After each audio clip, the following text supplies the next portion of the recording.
Welcome to the All the Hats We Wear podcast.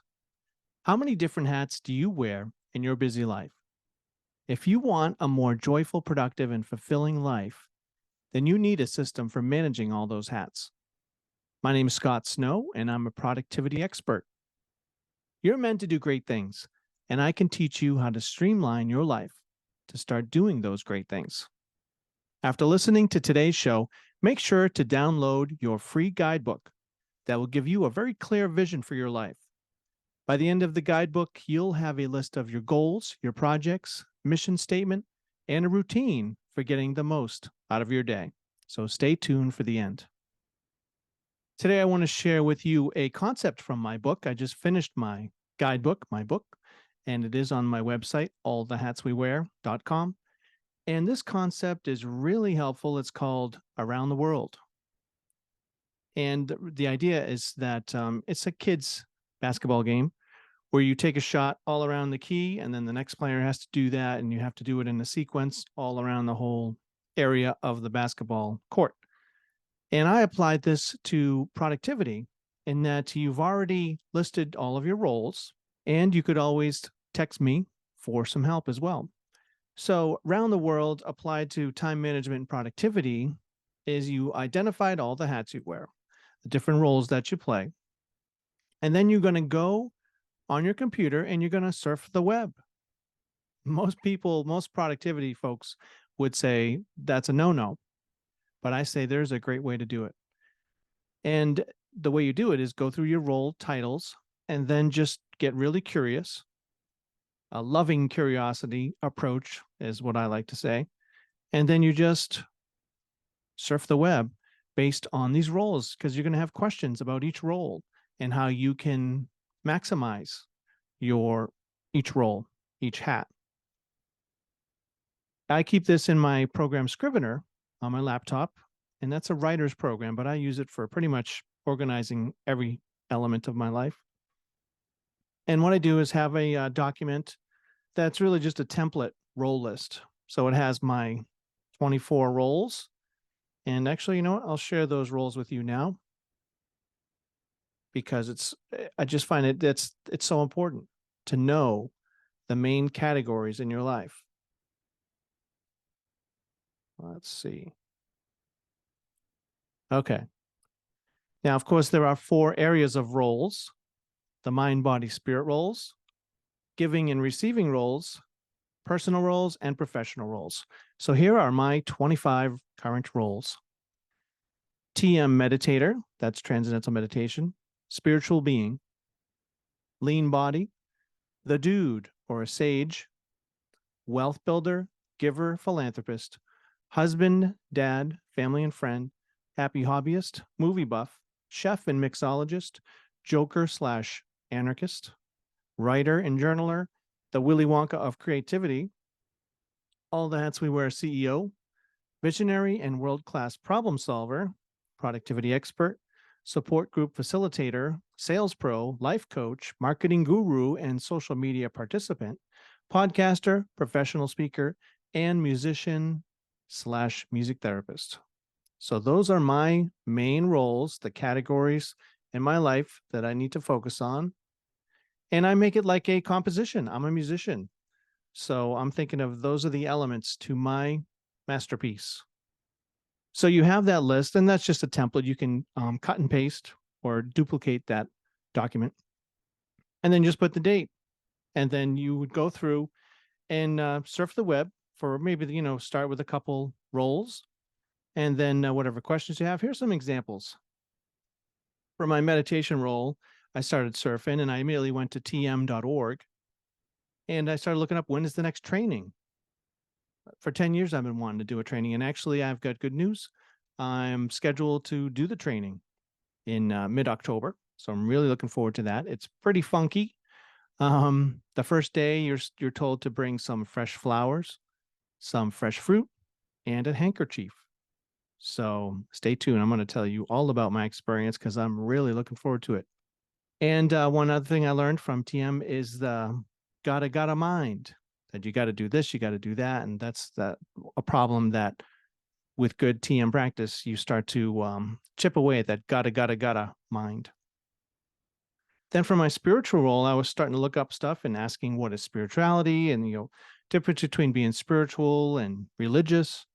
And then I found a term I had never heard before, SBNR, spiritual, but not religious. So that was something new that I learned. And then for body roll, I discovered a slow cooker chicken stew recipe with white wine. That sounded really good, so I added that. And I usually put the link right in there in my Scrivener, or you could just use a Word document. Keep that link as you're doing the surfing, just cut and paste.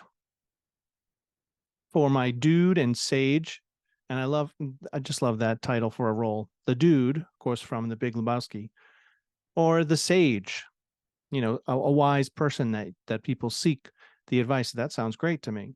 So I made that one of my roles. Whether it really is true, it doesn't matter. That's what I'm gearing towards.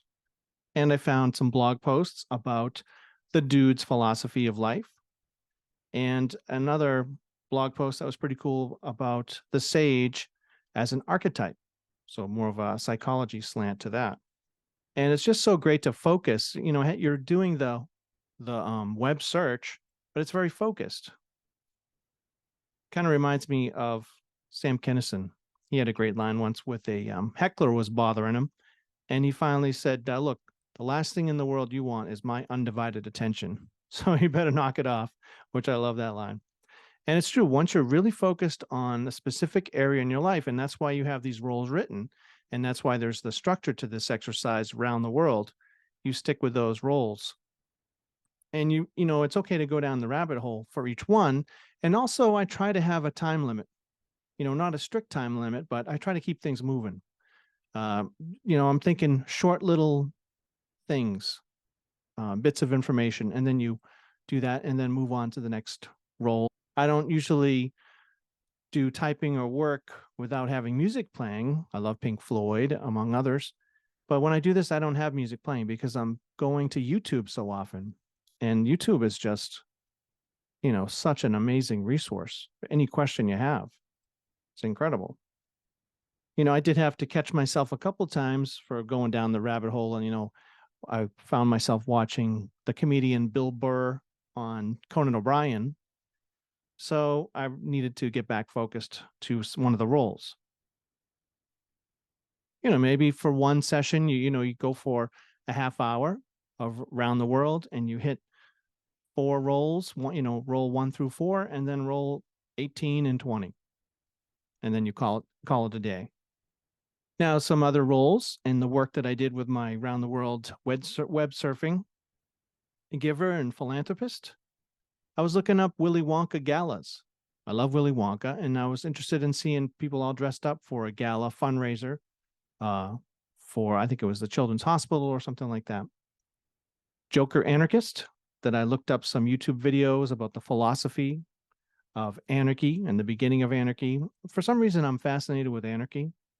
And I guess I also love the Joker, all things Joker. So, and there was a lot of videos and articles I found that really portrayed anarchy as a more positive thing, like freedom, and not looking at as destruction of things, but as a freedom from rule by others. And for a professional speaker, my role for that, I looked up some bios for speakers that were at a big religious event that looked pretty cool. I liked the layout and how they did their bios. For my writer and journaler role, I looked up how to get one copy of your book, like a physical copy of your book, and what is entailed in that. And I found some great YouTube videos on about Amazon KDP, setting it up, which led me to learning about bleed printing and what that means, which led me to the Vellum software program that helps you set up your book, like the page setup for the book. And that led me to 10 writing tips from Stephen King and something about fan fiction, the benefits of fanfic, and another instructional video about Scrivener and setting up a page for a book. So pretty cool stuff.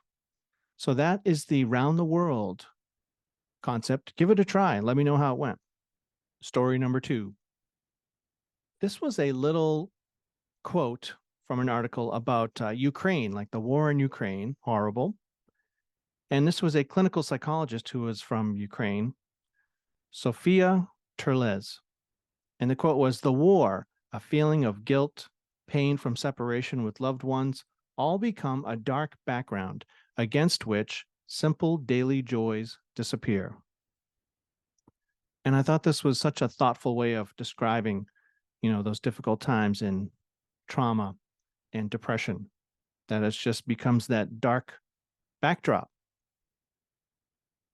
which, like she says, makes all of your simple daily joys disappear. I use my journaling to identify those daily joys. So it's kind of like the opposite effect there, which I recommend to you with your creative snippets throughout the day, where you jot down interesting things that happen that you can journal about at night. And I recommend doing an audio journal where you just talk into your phone. You can get a free voice recorder app and just blab away on your phone 5-10 minutes, and you're good to go. A lot of information there that you can save, and such a great time saver as well. Story number 3, philanthropy and giving. I had an interesting experience today. I went to Cumberland Farms, which is a little gas station type of supermarket, and I went in there, and I opened the door for this lady, and she was coming in, pretty young lady. She was probably about 30, and she had really striking makeup on, and you could tell she was really having a tough time.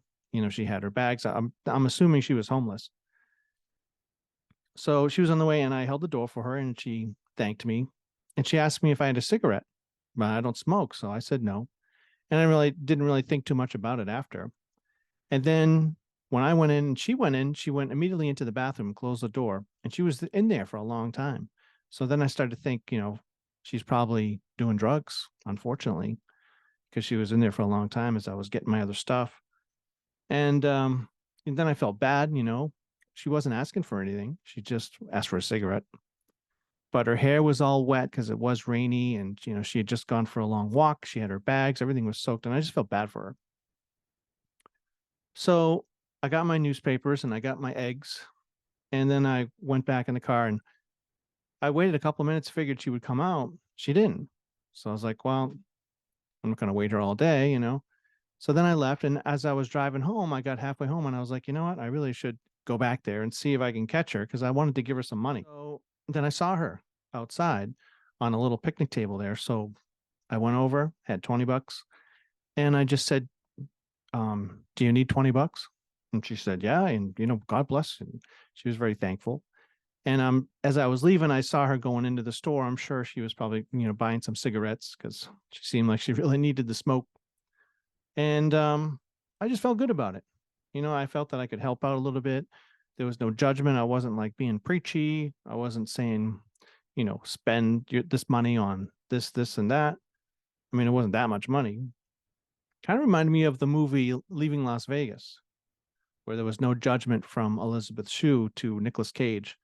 It was just an acceptance and, a genuine, just, I hope you have a little better day. You're not going to cure someone in one day. I do think I'm additionally open and sympathetic to this because of my current job of being a music therapist at a psychiatric hospital, where I work with a lot of folks who are recovering addicts. So it was just an enriching experience to give that to her, and hopefully it made her morning a little bit better. And it also gave me some ideas for my journal for that day, gave me some rich content to talk about for my audio journal. And, I think a lot of times with panhandlers, there's not much in it for the giver, but when you can identify those benefits from the giver, then it's a lot more rewarding. I also think it's interesting that panhandlers and people that ask for money immediately go to, God bless you, God bless, because I don't think most of them are very religious, but I think they it's a curious thing. I think they think that they should respond on that level, but it wasn't necessary for me. So it was just kind of an interesting aside. When I did get home, the iced coffee I had, it tasted a little cooler. It was a little better. Like I felt good about myself for helping someone out. Story number 4, Transcendental meditation. Well, I do have that scheduled training on October 13th, so I'll tell you all about it. And it's amazing that I've been wanting to do this for 10 years, and finally I'm going to make it happen. So I'm really looking forward to that. The other day I was doing some TM.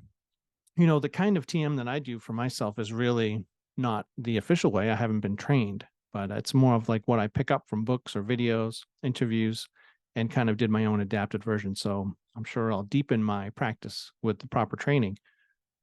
But the other day, I'm having a lot of stress at work, extraordinary stress.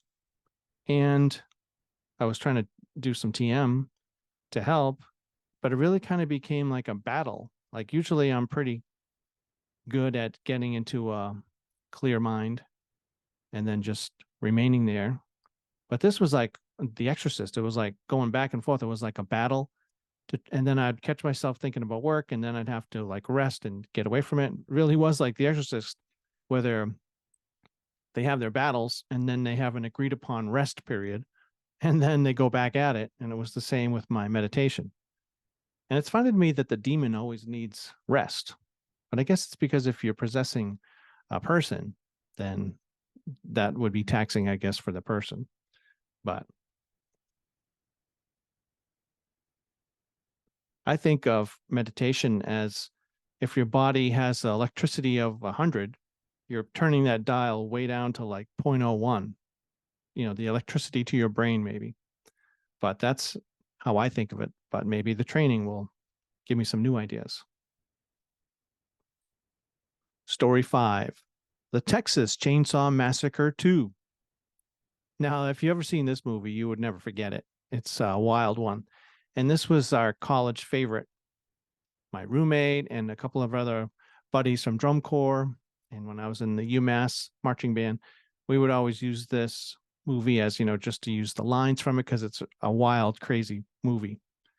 And if you like horror and you like crazy movies, I suggest checking it out.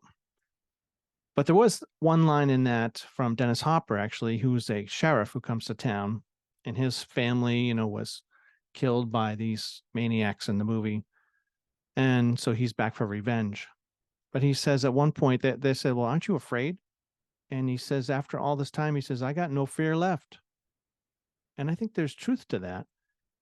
And, like when because I've given my notice at my current job and I'm getting a new job. So there comes a time when you give that notice that they don't have control over you. Like your job, your supervisor, your boss doesn't have control over you like they did before. And there is that sense of freedom. And it was that feeling of like, I got no fear left. Like it's that part, that connection, that stimulus and response is just cut. And it's kind of liberating. And I started to wonder, well, where else could I have that happen? Story number 6, my first AA meeting. Well, no, I don't have a confession about being an alcoholic, but I did go to my first AA meeting, and it was really more for, I've been wanting to experience the format. Of course, for confidentiality, I'm not going to be mentioning anything that anyone said, or of course, any names. On YouTube, you don't see any YouTube videos of a meeting either, which, this is personal stuff, very personal. I found it to be extremely inspiring. And I also was really impressed by the simple template of the group, the structure of the group, because they have the same thing. So you can do it, anywhere. And they have groups going every minute of the day, probably all over the world. And that's cool to me. I really appreciate that. Also made me a little bit jealous because my book, I really believe in my book and my system, All the Hats We Wear, as a self-development program. and a deep dive into getting to know yourself so that you can achieve what you want and be more joyful, productive, and fulfilling are my core values and principles. So when I see people reading another book and they're highlighting it and they're poring over the words and the concepts, I'm jealous of that. I would like them to be doing that with my book. And I'm just being honest. I know it's presumptuous. Sometimes I wonder too if I should make my company a nonprofit, if that would help me reach people more. But anyway, after this AA meeting, I had my audio journal and I was just gabbing for I think 17, 18 minutes. I was really in state and inspired and just impressed with how the meeting was and how it helped me think about my company too. Story number 7, Oddville. There used to be a show on MTV called Oddville, and it was a funky show. It didn't last too long, but I really liked it.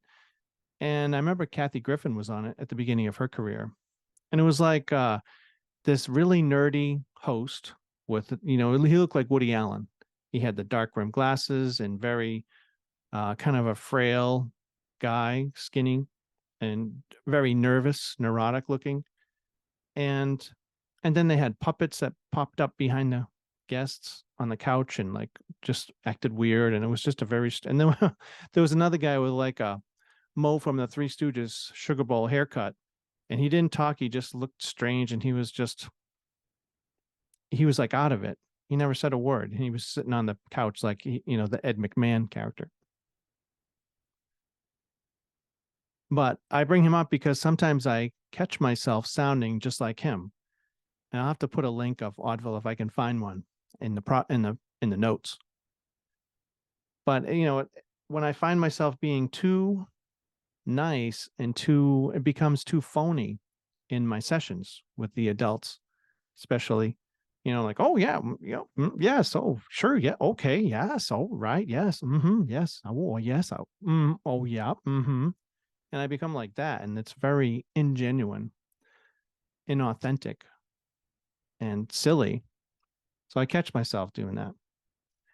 I also catch myself at the beginning of a music therapy session using the music I'm making, like our opening warm-up song, to calm myself down and to help sink into the moment for myself and open up to the moment to be of service to the group. And I appreciate that. That awareness is important to me. And it's always kind of a little treat that I experience the beginning part of the session. Nobody would ever know it, I don't think, but that's what happens. Story number 8. I like to have a lot of different stories because I guess that's how my mind works, but I like the variety. I think it's stimulating. So that's why I format it with all these different little stories. I usually have one main story, like the round the world thing for today. So this was another article from the New York Times, and it was talking about a book, which I just got actually from the library today. It's called Happier Hour by Cassie Holmes, PhD, How to Beat Distraction, Expand Your Time, and Focus on What Matters Most. There's the book. So the quote from this book that I was impressed with is talking about shifting something that is a routine for you and shift it into a ritual, which would make it more special.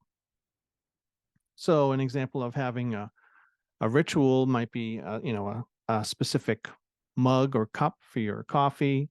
And then instead of just having the routine of having your coffee, now this morning cup of coffee becomes a coffee ritual. And there's a richness to that. There's an increase in the joy and the value of what this is being a ritual compared to just a routine that you do. It puts you in a different state of mind, says Dr. Holmes. So what thing do you do every day as a routine that you could turn into a ritual? And there is something spiritual, I think, connected with the word ritual.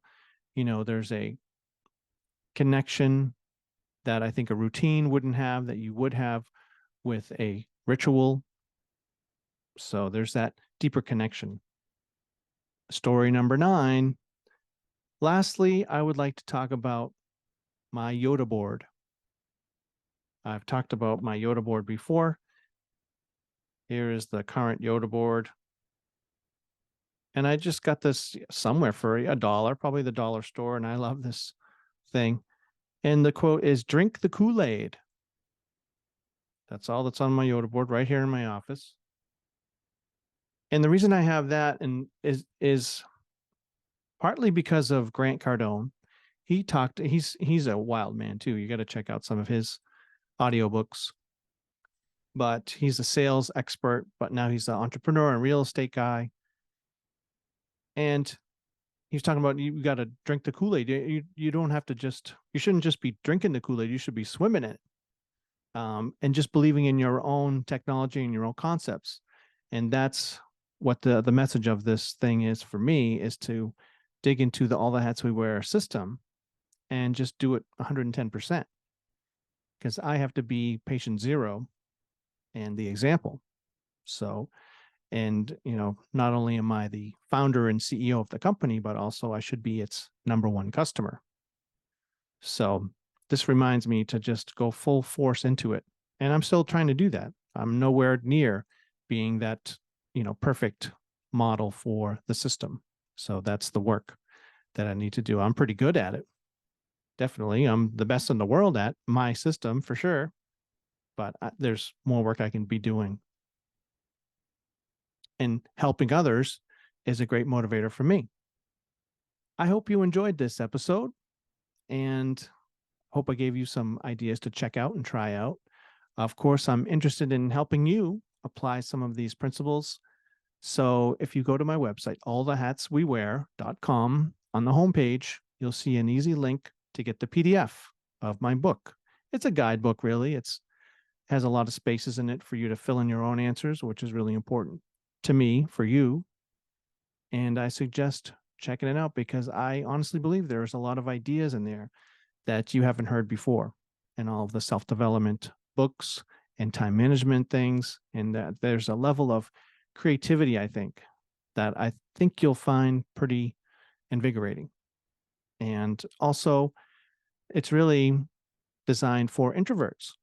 So people that get recharged by spending time alone, like myself.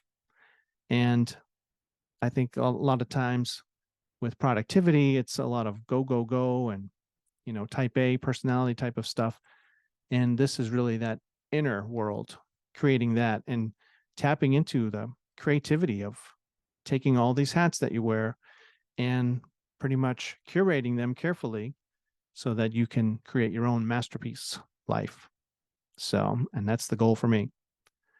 Thanks again for joining me. And if you need anything, 774-230-3928, or you could email me, scottsnow1234@gmail.com. See you next time.